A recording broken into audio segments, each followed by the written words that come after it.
اهلا وسهلا فيكم بشهر رمضان المبارك باليوم الخامس. جولتنا في بلدتنا مع ثائر الفخوري وراضي كرامي. اليوم راح يكون معنا مجموعه من الناس راح نحكي معهم ونستفسر عن اليوم الخامس بشهر رمضان المبارك. اليوم موجودين احنا بشارع الشلالة، راح نشوف بعض الناس وبعض المتابعين موجودين معنا ونسالهم بعض الاسئله. اهلا وسهلا فيكم.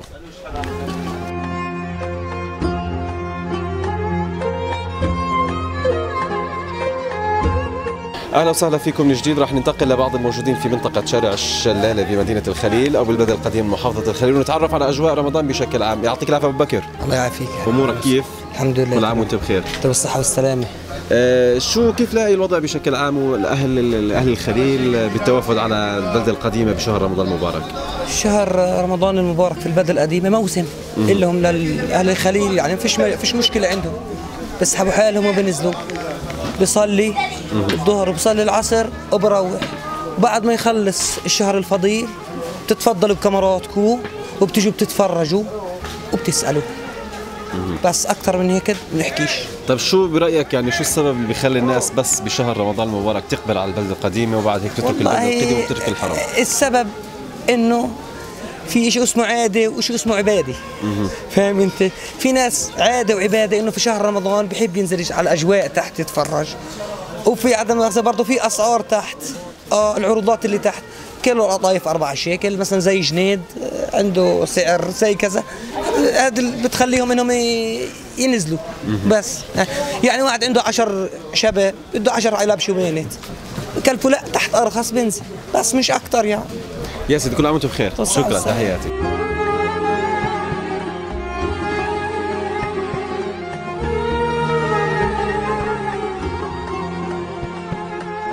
من جديد اهلا وسهلا فيكم متابعينا الكرام في جولتنا في بلدتنا لليوم. راح نتعرف على بعض المتابعين والمتسوقين الموجودين معنا. نتعرف عليك. مراد السلامي. كل عام وانت بخير. وانت بالصحه والسلامه. اهلا وسهلا فيك. اهلا وسهلا فيك. كيف لاقي اجواء رمضان باليوم الخامس من شهر رمضان المبارك؟ والله الحمد لله رب العالمين، انا شايف في اقبال يعني بتشوق على رمضان واجواء رمضان، والناس بتتسوق والحمد لله رب العالمين. يعني حتى الاجواء يعني زادت يعني حيويه بعد ما طلعوا تساريح للقدس، والحمد لله رب العالمين تمام ماشي الحال. طيب بنحكي عن شهر رمضان المبارك انه بيكون في حيويه بالبلده القديمه من محافظه الخليل ومنطقه الحرم الابراهيمي الشريف. هذا الشيء يعني يتلاشى بعد شهر رمضان المبارك، شو السبب وراء هذا الموضوع؟ والله السبب لانه يعني الناس عاده يعني بتخوفوا من النزول للبلده القديمه، خوف الاحتكاكات، وكثير في اشاعات ما انت بتعرف في هاي الاجواء. بتلاقي الناس يعني مثلا بتخوف، بقول لك شو بده ينزلني تحت اذا مثلا بده يمسكني جيش او شغله معينه، فعشان هيك يعني هذا الاساس بيحاولوا الناس يبعدوا عن هذه الاجواء الاحتكاكات لمناطق بعيده، بس يعني بتشجعوا الناس في اجواء رمضان بس. شكرا لك وكل عام وانتم بخير. تحياتي. شكرا. حياك الله. تحياتي.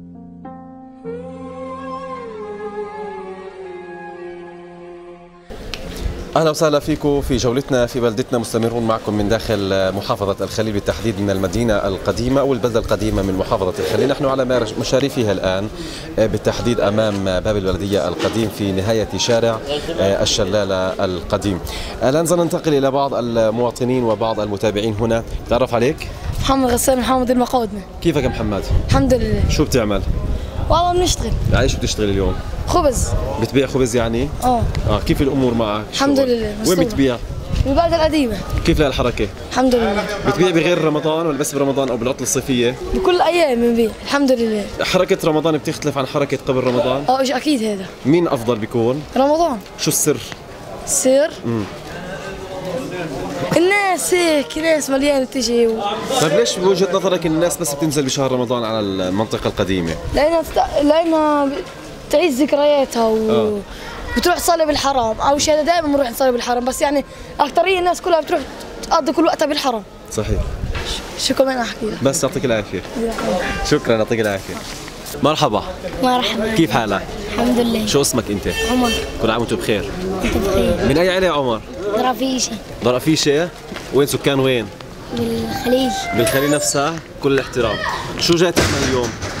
جاي أشتري. شو جاي تشتري؟ البلدة. ليش طيب نازل على البلدة اليوم؟ بس عشان تشتري؟ كيف رمضان معك؟ كويس. بتصوم؟ درجة ولا كل درجات مرة واحدة؟ كل درجات مرة واحدة. يلا كل عام وانت بخير. وانت بخير. تعرف عليك. يحيى. ايش اسمك؟ يحيى. يحيى ايش؟ فيش. يحيى أفيشة. شو نازل تسوي يا يحيى؟ صايم اليوم؟ لا. ليش مش صايم؟ هيك. ما صمتش من مرة؟ ولا يوم صمت؟ ولا درجة؟ طيب ماشي، كل عام وانت بخير. طيب روح لك كمان. ادهم كيف حالك؟ الحمد لله. كل عام وانت بخير. انت بخير. صايم اليوم؟ قد ايه عمرك انت؟ 10 سنين. لا لازم تصوم. كل عام وانت بخير. شو جاي تعمل اليوم بالبلدة القديمة؟ بتنزل دائما على البلدة القديمة ولا بس بشهر رمضان؟ بس كل يوم. كل يوم؟ دائما. وعدا ايام رمضان؟ فيش مشكلة، دائما. كل الاحترام والله، الله يعطيك العافية. مش يعني بس الشهر. شكرا شكرا.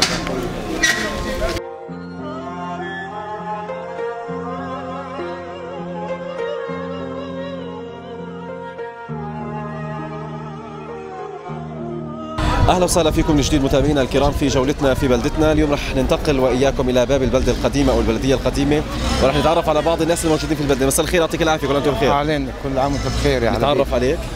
منير ثوابته. من اي منطقه؟ بيت لحم. بيت لحم، اهلا وسهلا فيك.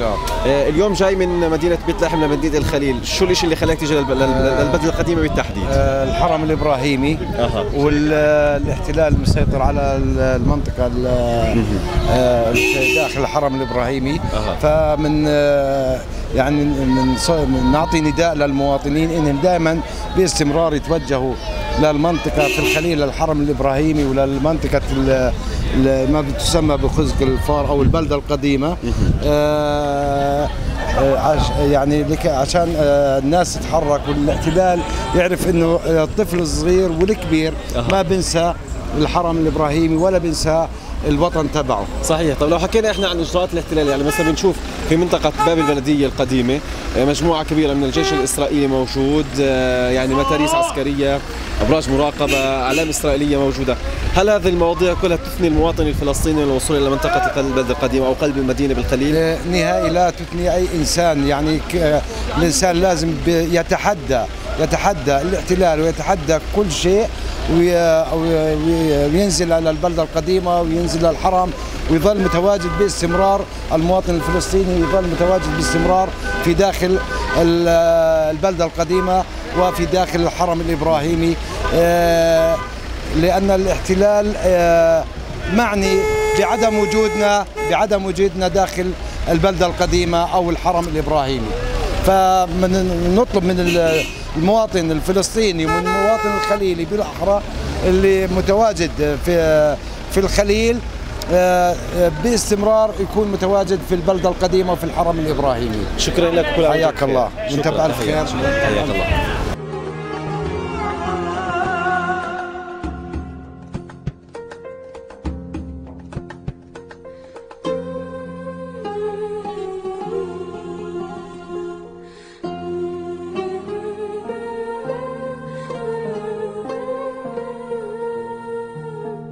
اهلا وسهلا فيكم متابعينا الكرام، نستمر معكم في جولتنا في بلدتنا باليوم الخامس من شهر رمضان المبارك. رح ننتقل لبعض الناس ونتحدث معهم حول ارائهم بشهر رمضان المبارك واليوم الخامس بالشهر الفضيل. اهلا وسهلا فيك، بتعرف عليك يا حاج؟ يا هلا بك، ابو سامر النتشي من البلده القديمه. اهلا وسهلا فيك ابو سامر، كل عام وانت بخير. وانت بخير والصحه والسلامه. الله يسعدك يا رب.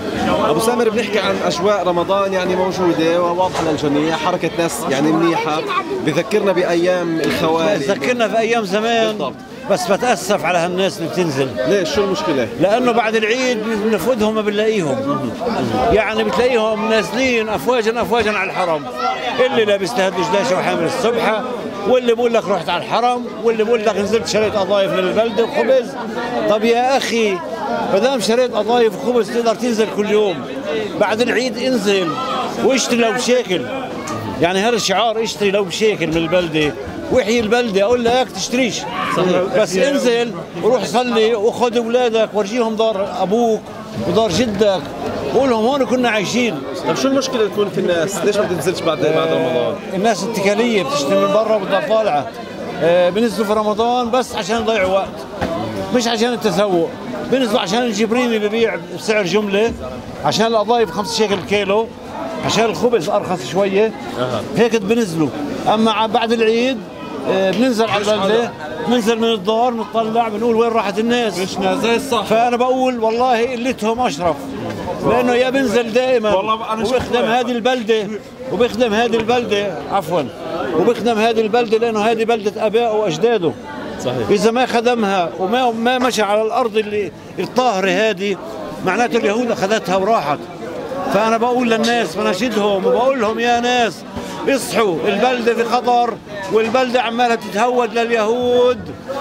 انزلوا كل يوم، انزلوا شوفوا هذه بلدتكم، بلده الاباء والاجداد. شكرا، كل عام وانتم بخير. وانتم بخير يا عمي، اهلا وسهلا، الله يرضى عليك.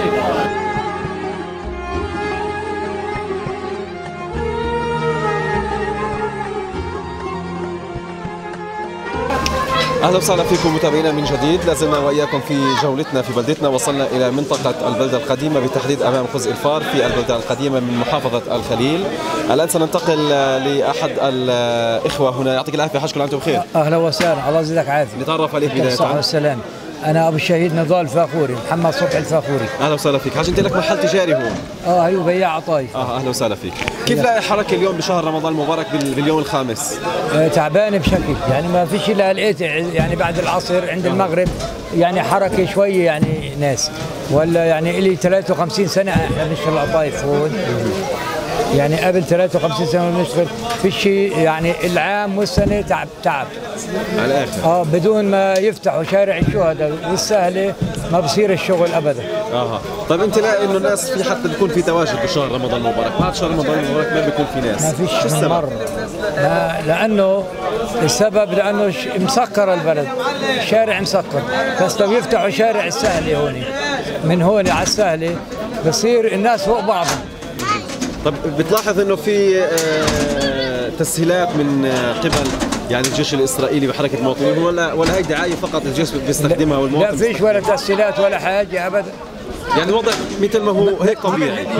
واصعب كمان بشوي. يعني يوم السبت اللي عدى بيجي 500 مستوطن عدوا هيك استفزاز في وسط الناس.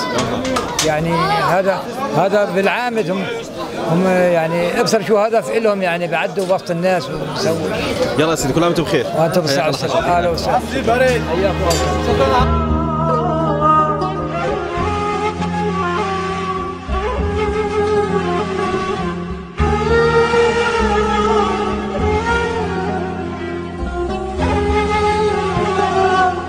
السلام عليكم، يعطيكم العافية. أهلا وسهلا فيكم، كل عام وأنتم بخير. وأنت بالصحة والسلامة، الله يخليك. نتعرف عليك. هاني الزير. تعرف عليك يا حاج؟ فوزي الزير. حياك الله. أصحاب المحلقة هاي والصالون؟ أنا صاحب الصالون. قد إيه لك تقريبا فيه فاتح؟ تقريبا إلي 15 سنة. مين كان قبلك فيه؟ كان في اللي هو محيي السلايمي وإسلام السياج. ابن الحجرة في السياج. برضه هو الآن حلاق يعني كمان صالون. لا هو كان طول عمره هذا محلق، له أكثر من 50 أو 60 سنة محلقة. طيب كيف الحركة بشكل عام للبلد القديم شهر رمضان المبارك؟ لا الحمد لله رب العالمين، ممتازة جدا جدا. بعدين أنا مؤذن في مسجد القزازين اللي بجانب الصالون اللي عندنا هون، أنا المؤذن فيه طبعا. وإحنا أنت عارف يعني بنضل باب هالمسجد وباب هالصالون، وين بدنا نروح؟ الحمد لله رب العالمين بنستلبب. كل عام وأنتم بخير. وأنت بالصحة والسلامة، الله يخليك.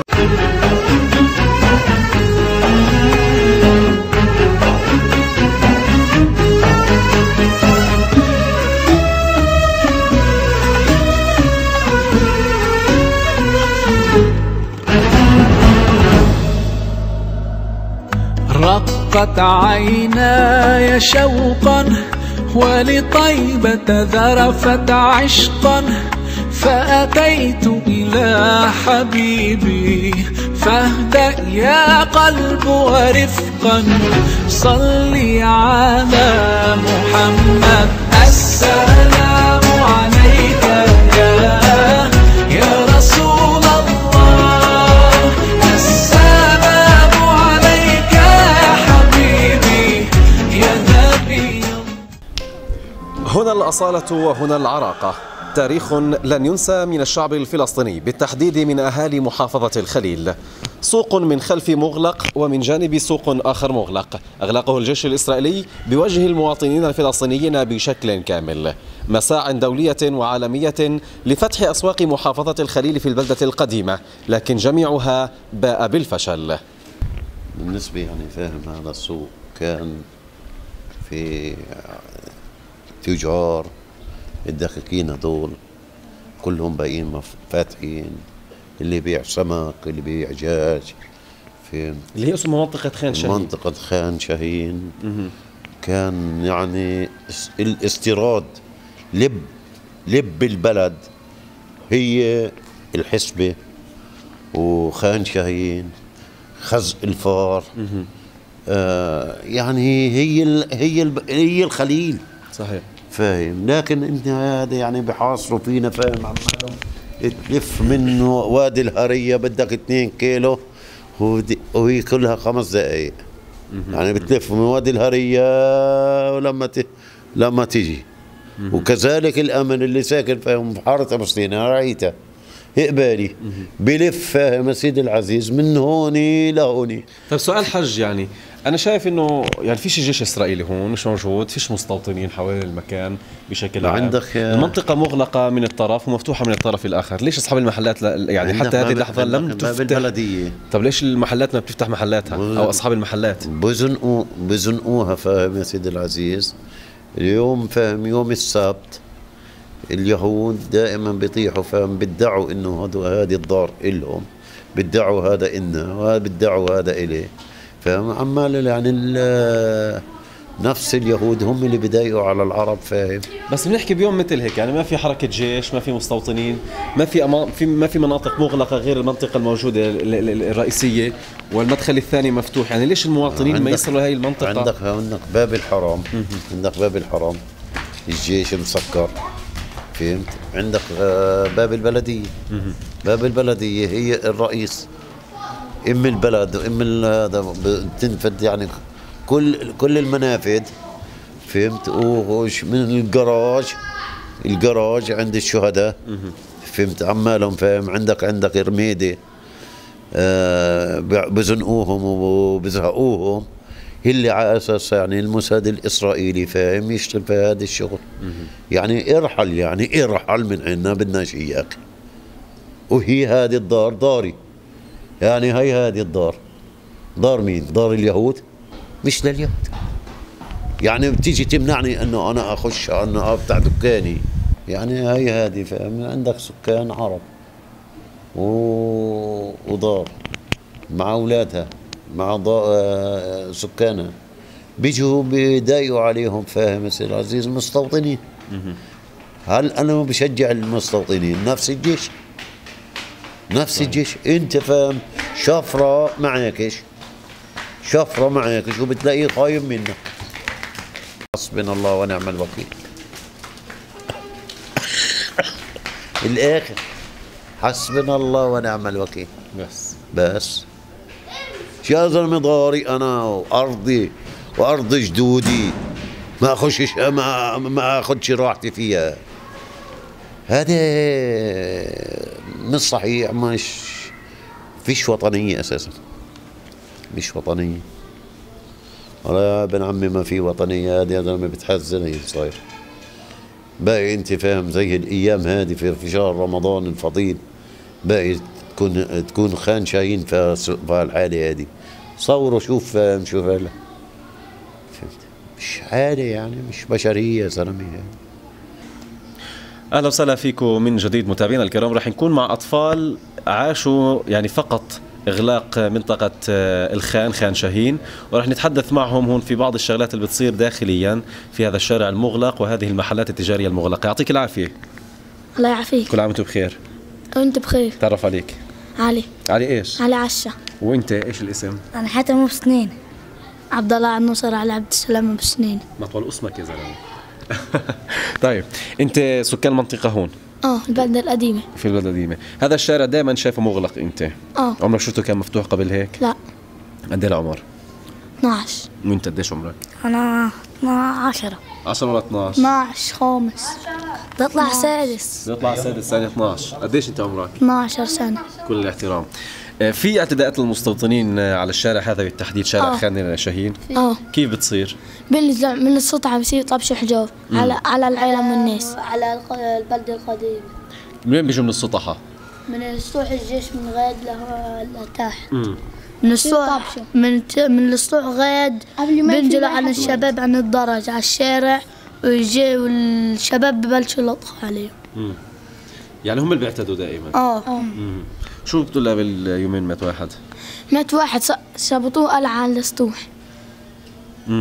طيب شو حابين تحكوا للناس بشكل عام لزيارة البلدة القديمة؟ احنا بالبلدة القديمة ساكنين مش رايحين نزورها. لا بحكي انت شو بتحكوا للناس؟ انهم يدافعوا عن بلدهم وعن ارضهم. حلو. وانت؟ زيه. شو بتحكي زيه؟ زي ما حكى. شو حكى هو زيه؟ شو حكى هو؟ مش حكيت جمال. وانت شو بتحكي؟ ان شاء الله رحت فلسطين تتحرر. ان شاء الله. يلا الاقصى. تعال يوسف. يلا يعطيك العافية.